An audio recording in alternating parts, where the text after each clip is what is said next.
Law enforcement officials around the world on high alert tonight, trying to piece together exactly what forced that EgyptAir Flight 804 from Paris to Cairo to vanish from radar. Egyptian officials fear terrorism is more likely than mechanical failure as new details emerge. ABC's Alex Marquardt is in Paris for us. Tonight, international search teams scouring the surface of the Mediterranean Sea, looking for any sign of EgyptAir Flight 804, which disappeared last night. It's this exact plane, seen here 9 months ago, that fell out of the sky with no distress call. Egyptian officials admitted the most likely cause of the crash is terrorism. The possibility of having a different action or having a terror attack is higher than the possibility of having a technical leak. Hours after the jet disappeared, relatives gathered at the main airports in Paris and Cairo, learning the grim news that no one survived. EgyptAir Flight 804 left Charles de Gaulle Airport at 11:09 p.m. local time with 66 people on board, 56 passengers and 10 crew members. The flight to Cairo was supposed to be just over 4 hours. Almost 3.5 hours into the flight, the plane was cruising at 37,000 feet, usually the safest part of the flight. The pilot checked in with Greek air traffic control at 2:26 a.m. Nothing reportedly seemed out of the ordinary. Then, just a few minutes later, the plane disappeared from the radar. The Greek defense minister says his country's radar showed the plane erratically turning left, then making a full circle to the right, suggesting the jet may have been losing altitude. Despite the international search efforts, so far no debris has been found. The final coordinates of the plane suggest it could have crashed in some of the deepest water in the Mediterranean. The biggest problem we're going to have here is water depth, and that becomes very difficult for recovery. Before Paris, the downed aircraft had flown to tumultuous parts of the world, making round trips to Eritrea and Tunisia before that final Paris to Cairo flight. It's an issue that needs to be looked into is where has this airplane been recently, within the last several days. Looking everywhere it's been, everyone who's had a chance to touch it. Security officials say few airports in the world have better security than Charles de Gaulle in Paris. But tonight, investigators are screening surveillance video there, fearful of a massive failure, either in screening baggage or screening airport employees who may have allowed a bomb to be hidden on the EgyptAir jet. After last year's attacks in Paris, security was beefed up here at France's airports, and concerns grew over the tens of thousands of workers.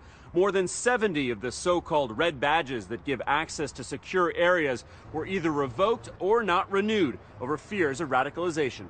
Security officials, they're increasingly concerned about individuals who have been radicalized to the point of violence, who have joined these terrorist organizations, who are actually working in the airport themselves, and because of their credentials are able to take items onto an airplane without ever having to go through security.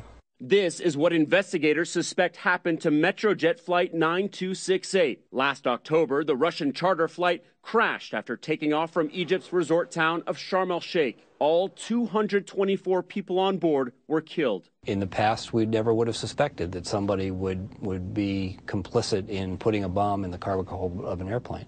With the Metrojet in Egypt, we think that's what happened. An ISIS-linked group claimed responsibility, and investigators say that a ramp worker in Sharm el-Sheikh may have been recruited by the group to plant a bomb on the Russian jet. U.S. authorities telling ABC News that electronic intercepts of ISIS, both before and after the crash, indicated that ISIS was in communication with someone at the airport. If you're a terrorist organization and you have an individual who works at the airport, has airport credentials, and can place items on an airplane, you have, in a sense, a master key as far as being able to open doors and get explosives on airplanes. ISIS later released this photo of a soda can bomb that they say blew up the plane, claiming they smuggled it on board, placing it near the rear luggage hold. Bomb experts say even a small bomb like this could produce a blast much more powerful than the one in this government test. Both ISIS and al-Qaeda have long targeted airplanes and airports.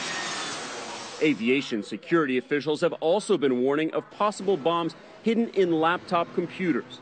The way these X-ray machines work is they look for materials that look out of place inside of an item. So if you can mold the explosive so that it just looks like another part of the laptop, it's very difficult for a screener who's only using X-ray to detect that explosive material. In February, a bomb exploded inside a Somali passenger jet, blowing a hole in the side of this plane.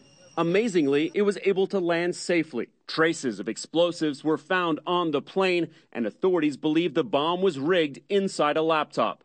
This surveillance video allegedly shows two men handing off a laptop to the third man before the flight. The suspected bomber, believed to be linked to the Al-Shabaab terror group, is thought to have been killed, sucked out of the plane after the explosion. One good thing is that the average terrorist does not know exactly where to place the explosive on an airplane, because sometimes we see they'll blow up in the cabin, nothing will happen. Sometimes they'll blow up somewhere else and the airplane will come down. Fears of international terrorism, on top of endless security lines at home, have made for a tense start to the summer travel season, as my colleague Mary Bruce reports. You're here 3 hours before your flight, just in case. Yeah. One on the right, one on the left, please. The TSA is under fire for waits up to 3 hours caused by a staffing shortage. I've been watching the news, and they said it's been about a 2.5, maybe close to about a 3-hour wait. So I just decided to plan ahead and be sure I make my flight. But today, passengers are more forgiving. You know that you got to wait in line for a while. Just try to not get frustrated, upset, know people are doing their jobs. I mean, I'd much rather that they're careful and do the necessary checks than something happens. And tonight, some individual airports like Los Angeles International are stepping up their police presence in response to EgyptAir. But the TSA says their screening is not changing. In Paris, EgyptAir is still operating their scheduled flights to Cairo. It's almost business as usual here at Charles de Gaulle Airport tonight, except here at the check-in area for the EgyptAir flight to Cairo tonight. The few people who are traveling on this flight have to show their reservation before they go in, and you can see these curtains here have been drawn for privacy. Meanwhile, the search continues in the Mediterranean, looking for any sign of that Airbus A320 and its 66 passengers. For Nightline, I'm Alex Marquardt in Paris.